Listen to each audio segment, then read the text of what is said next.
What are some things that people don't realize would happen if there was actually a zombie outbreak? Imaging breaking your glasses while fighting off zombies. Without my glasses, I wouldn't be able to tell the difference between a zombie and a survivor unless they're within arm's reach. Forget about sneaking around. I need my fellow survivors to identify themselves so I don't attack them.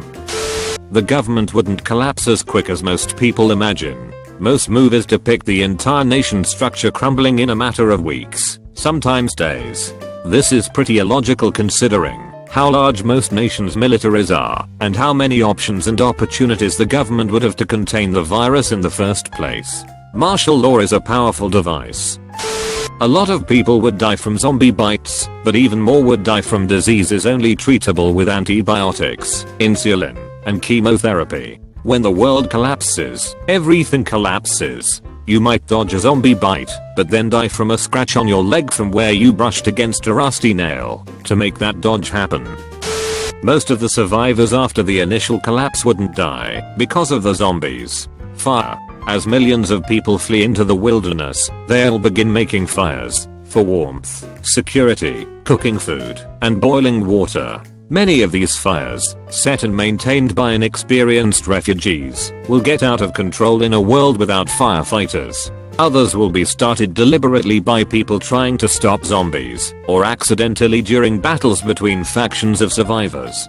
Buildings will burn, and prairies, and forests, chemical plants, and God help us, probably more than one nuclear plant in the world, will ignite as their contents go unmonitored and untended. And this is added to the more than 20,000 fires started every year in the United States by lightning strikes. Not only will there be huge clouds of toxic smoke to deal with and raging wildfires, but the long-term effects of these will hurt the chances of any survivors. The release of all these aerosols will suppress cloud formation, meaning the year or two following the initial collapse will be cold and dry, and any storms that do appear will be much stronger. Campsites will be buried in snow or washed away by mudslides when burnt out forests are hit by spring flooding. Disease. The abandoned cities, filled with millions of corpses and dead pets and tons of rotting food for all of them, will breed a bumper crop of scavengers. Rats, opossums, raccoons, cockroaches, flies, they'll all feast. The same will apply in the rural countryside, where the CAFAs, concentrated animal feeding operations, will fall one by one. In many, the farmers will have opened the doors for their pigs and chickens and cows. In others, zombies will pick off the livestock, shambling through the cows and eating until they rupture their own guts. In many, though, thousands of animals will die in piles, and their decomposing corpses will poison rivers with bacteria. Mosquitoes will breed in the billions, as basements flood and buildings collapse and water pools in the nooks and crannies of overturned cars. At first, the refugee camps will set up boilers for their water and ingenious gravity-powered charcoal filters. But bit by bit, this improvised infrastructure will be abandoned as survivors flee. Many people will have to drink from rivers tainted by chemical spills, gasoline, dead animals, corpses, or simply a zombie upstream that got its leg pinned under a rock. Many others will eat food contaminated by roaches or rats. Many people will simply do their best to deal with their waste in a world without toilet paper or hand sanitizer and fail. Dysentery, cholera, cryptosporidium. They'll take millions. Exposure. Most people won't die in the first couple of months, but many will in that first winter, which will be much harsher than usual. They'll underestimate the power of the cold. They'll underestimate how much to eat, how much they should cover up.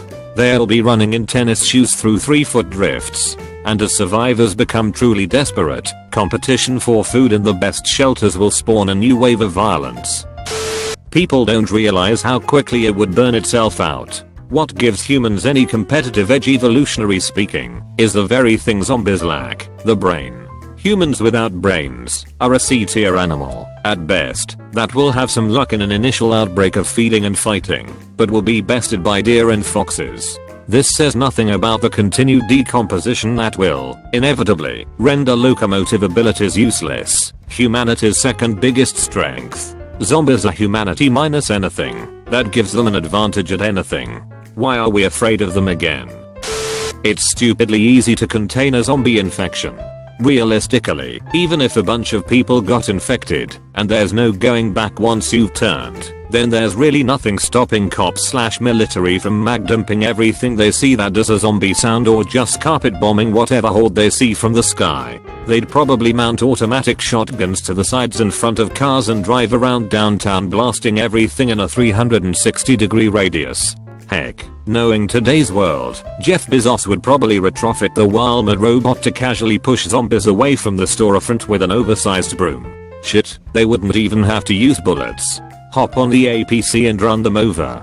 What is a zombie gonna do against 160mm of steel alloy armor moving over it at 40 miles per hour? Also, the only headshots count would be a movie thing only. A zombie that has been detonated to bits, and whose only danger is me tripping on it is not a threat. All you gotta do is render them immobile/unfunctional. Horror movie tropes aside, a crawling zombie with no arms and legs would still be pathetically easy to avoid. Do me a favor. Get a friend, get on your belly, and try to play catch with him, while crawling without using your arms and legs. Ya can't. Unless those zombies learn to do the worm, we are pretty safe if we give them a good baseball bat to the knees. Even if we are dealing with a total apocalypse scenario, what most people don't realize is that a zombie's worst enemy is the weather. Florida zombie become goo in less than 2 weeks. Alaska zombie turns into a popsicle in the first 36 hours. That is, if a gator doesn't get M or a bear. Also, calories must consume to sustain brain and muscle activity. People can say what they want about zombies, but the common consensus is the body doesn't move without a working brain and muscle system, undead or not, and most law state zombies are not paranormal, so this means a zombie gotta eat if he wants to move. If he doesn't eat, then his body will consume his muscle tissue to keep other bodily functions going. If 99% of the population has turned into zombies, what will they eat? Each other? They'd walking beef jerky sticks at this point. No magical virus is gonna keep your decaying body from getting affected by things like time, weather, the sun, and carrion. It will rot, and, from the perspective of a bear, a zombie would equal about 180 pounds of shuffling free meat that is only dangerous to the hairless human apes. A zombie would be walking buffet to cats, dogs, birds, bears, fuck, everything that enjoys a free lunch. A zombie outbreak would be equal to a worldwide horror-themed holiday. A vampire outbreak on the other hand, well, I suppose we'd also be safe with that one, if only we did not invite the fuckers inside. Boats? Wanna survive the zombie apocalypse? Steal a yacht. Zombies don't swim. Even in the fiction, where they can survive ocean pressures and walk on the seafloor out to islands, they can't swim up to boats that are far enough away from land. Personally, I think Waterworld was just a sequel to a zombie flick. The shit will probably hit the fan at a very inconvenient time. People spend a large part of their waking life at work. You won't be home, surrounded by your supplies and weapons, when you find out zombies are attacking. You'll probably be at work, surrounded by your useless colleagues with safety scissors as the most effective weapon in your grasp. The zombie, as a species, is designed for failure. Its chief food source, the living human, is also its only method of reproduction, and its number one predator. That predator is smarter, faster, more mobile, probably stronger, and more creative than it ever can be. And it can be taught, in a ridiculously short time, to kill a zombie from 50 to 100 yards away, with reasonable reliability. The shelf life of gasoline. On its own, gasoline has a shelf life of about 3 months. After that, it starts to break down chemically. Ethanol blends can be a little shorter than that. How many zombie movies have you seen where someone pulls up to a gas station and somehow pumps themselves a tank full of gas long after the zombie plague has swept over the area? That gas is useless. And that's before we even get to the issue of what's running the pumps. Once the zombie virus hits, that doesn't mean that other diseases, natural dangers, accidental injuries, and predatory animals no longer exist. You also won't have easy access to things like flu shots, hydrogen peroxide, etc. Also, lots of people say that once the zombie virus hits, they'd go hole up in a Costco or something, because of all the supplies. However, what they don't understand is that everyone is going to go hole up in a Costco, and I think that, while you should have a zombie survival team with you, you definitely don't want half of a city in your idiot. Personally, I'm going to go hit up a Dinomart or something when the zombie virus strikes. Nobody is going to be looting Dinomart. The amount of time they punch zombies in the face head with no protection on their hands. Knuckle split easily from punching equals congratulations, you're now a zombie from punching one. Smashing a zombie head with a blunt object will create a spray mist of blood. Get this in your respiratory system, you're infected. They don't immediately head north to climate where it freezes. Exposed to the element zombies equals frozen zombies. Everyone is always really loud. I feel like I'd be the only one whispering, "Psst, shut the fuck up." If you haven't noticed, there are zombies everywhere.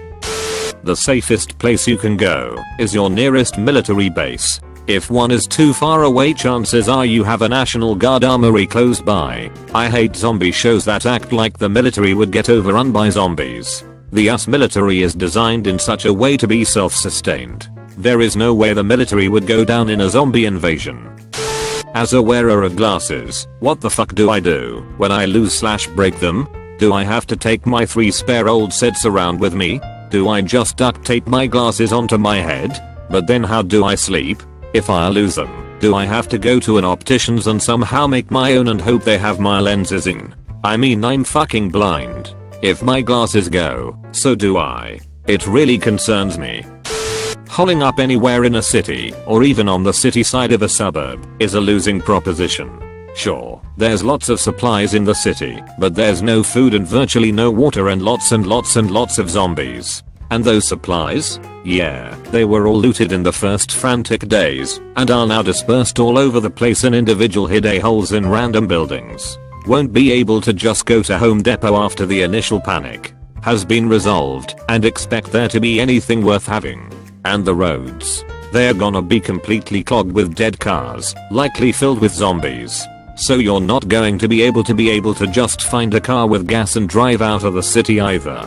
So you'll be stuck with no supplies, but what you could hold onto during those first few days with little food, no water, no safe way of moving around, and millions of zombies. Libraries. You never see people in those movies collecting books when they would provide so much knowledge. You can't Google things anymore, and there won't be experts around for everything like there are now. One of the priorities should be to preserve as much knowledge as possible and have the survivors study it. If you have to rebuild an entire civilization, might as well get a head start. Mass starvation of survivors as the outbreak spreads. Most grocery stores have 3 days of stock, so once the food industry is disrupted, people are left with whatever they have on hand, and once that's gone, it's starve, eat people, eat zombies, or commit suicide. A lot of people with minor health issues would be more disadvantaged than people realize. Take a peanut allergy, for example. In a zombie apocalypse, where food is scarce, how can you ensure that what you're eating hasn't come in contact with peanuts? People with gluten allergies would have it even worse. So many zombie apocalypse staples would be inedible to them. People with relevant survival skills would be rare, since most people have jobs that wouldn't help them at all in a zombie apocalypse. Office workers, waitresses, etc. Then mechanics, carpenters, and farmers would be extremely valuable. Even if they just did it as a hobby, they would be fought over, maybe even enslaved.